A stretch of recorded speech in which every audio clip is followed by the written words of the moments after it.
काम मैंने ही किया था, कहीं से बाहर से शिक्षक नहीं आए थे।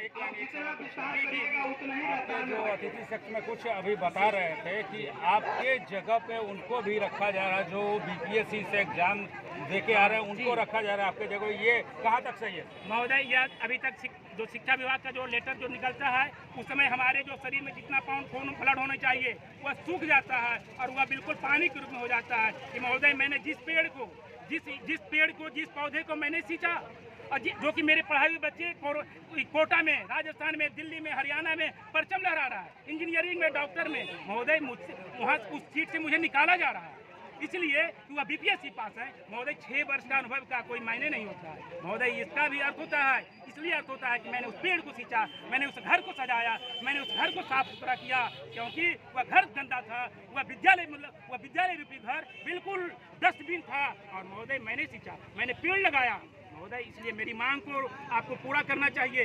इसके साथ कितनी उपलब्धियां मेरे पास है, कोरोना काल में काम किया, कॉपी का मूल्यांकन करता हूं, चुनाव ड्यूटी करता हूं महोदय, यहां तक कि नहीं मैं जनगणना में भी काम करता हूं महोदय। फिर भी हमारा अगर वेतन देखा जाए तो 1 वर्ष का अगर औसत निकाला जाए मीडिया प्रभारी महोदय, उस समय सिर्फ 12 से 13 हज़ार मिलता है, 25,000 रुपये कहने का है महोदय। सोच सकते हैं एक 12-13 हज़ार रुपये में एक परिवार चलेगा?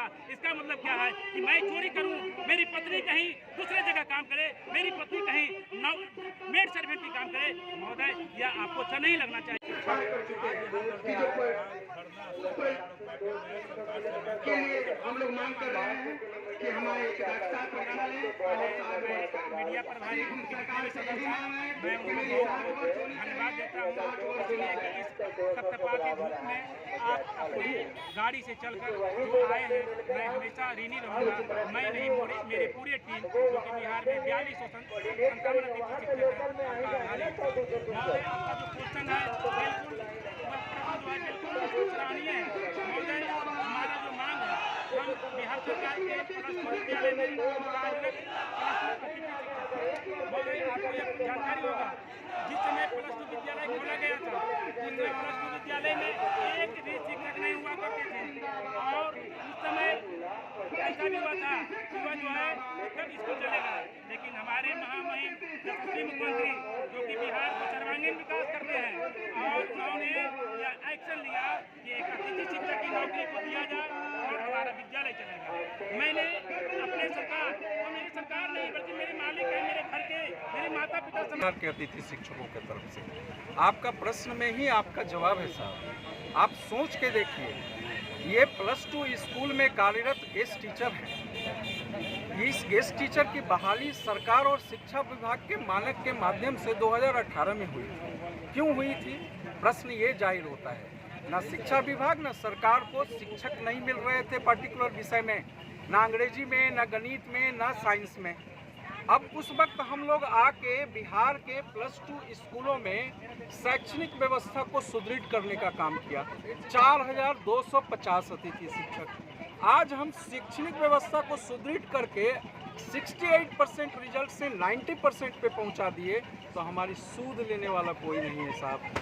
हम पढ़ा के पारिश्रमिकी वेतन पे 1000 रुपया रोज पे दैनिक मजदूरी के समान काम करते हैं। 9:30 से 4 बजे तक स्कूल में रहते हैं और जब शाम में वापस आते हैं ये परिस्थिति उत्पन्न हो गई है कि रात भर इस भयंकर संशय में जीवन गुजार बसर कर रहे हैं। क्या पता कल हम अतिथि शिक्षक की जॉब में रहेंगे या नहीं। आज हमारी उम्र क्रॉस कर चुकी है। माननीय मुख्यमंत्री जी, माननीय शिक्षा महकमा के आला अधिकारी से हम नम्र निवेदन करते हैं, हमारी बातों को समझें। हम आपके शैक्षणिक व्यवस्था को सुदृढ़ किए हैं, उम्र बिता लिए, अब हम कहीं के नहीं हैं। अच्छा, ये बताइए कहाँ जाएं? थोड़ा सा ये बताइए। आज जो आप प्रश्न किए कि आखिर आप पठन पाठन का कार्य छोड़ के धरना में क्यों आए? धरना में इसलिए आए कि हमने शिक्षक की मर्यादा को इतने वर्षों तक मेंटेन करके रखा, ना रोड पे उतरा, ना लाठी खाई, ना पानी चलवाया, ना गाली गलौज किया, ना हल्ला हंगामा किया। लेकिन आज जब पेट अपने बच्चे का भविष्य, अपनी सामाजिक व्यवस्था को जब मैं देखता हूँ तो मजबूरन मुझे खींच के रोड पे लाना पड़ रहा है सरकार की विधि व्यवस्था के चलते। शिक्षक बहाल किए जा रहे हैं, हो सकता है आप लोग को भी अतिथि शिक्षक से भी हटाया जाए। इसी संशय, इसी उहापोह की स्थिति विगत 4 महीना से बिहार में बना हुआ है। एक भी +2 स्कूल के अतिथि शिक्षक से संबंधित एक भी पत्र नहीं निकाला गया है। क्या हम लोग कार्यरत हैं, काम कर रहे हैं, दैनिक मजदूरी पे हैं? क्या माननीय मुख्यमंत्री जी, माननीय उप मुख्यमंत्री जी और शिक्षा विभाग के आला अधिकारी महकमा को ये संज्ञान में नहीं है कि 1000 रुपया रोज पे एक अतिथि शिक्षक भी काम कर रहा है? सबसे तकलीफ इस बात की होती है कि जो विशेषाधिकार है महिला अतिथि शिक्षकों को, वो उनको विशेषाधिकार में विशेषावकाश की प्राप्ति नहीं होती है। सबसे दुख उस बात तब होती है जब महापुरुषों की जयंती जो शैक्षणिक कार्य में आता है उसमें हमको स्कूल से बाहर रखा जाता है। उसके बाद 15 अगस्त, 26 जनवरी, 2 अक्टूबर महात्मा गांधी के जयंती पे हम लोग को स्कूल से बाहर रखा जाता है। 5 सितंबर शिक्षक दिवस के दिन हम लोग को स्कूल से बाहर रखा जाता है। इस प्रकार का दोहरा मापदंड शिक्षकों के साथ करके क्या शैक्षणिक व्यवस्था सुदृढ़ होगी सर? मैं ये फुलफिल नहीं कर पाते हैं सरकार।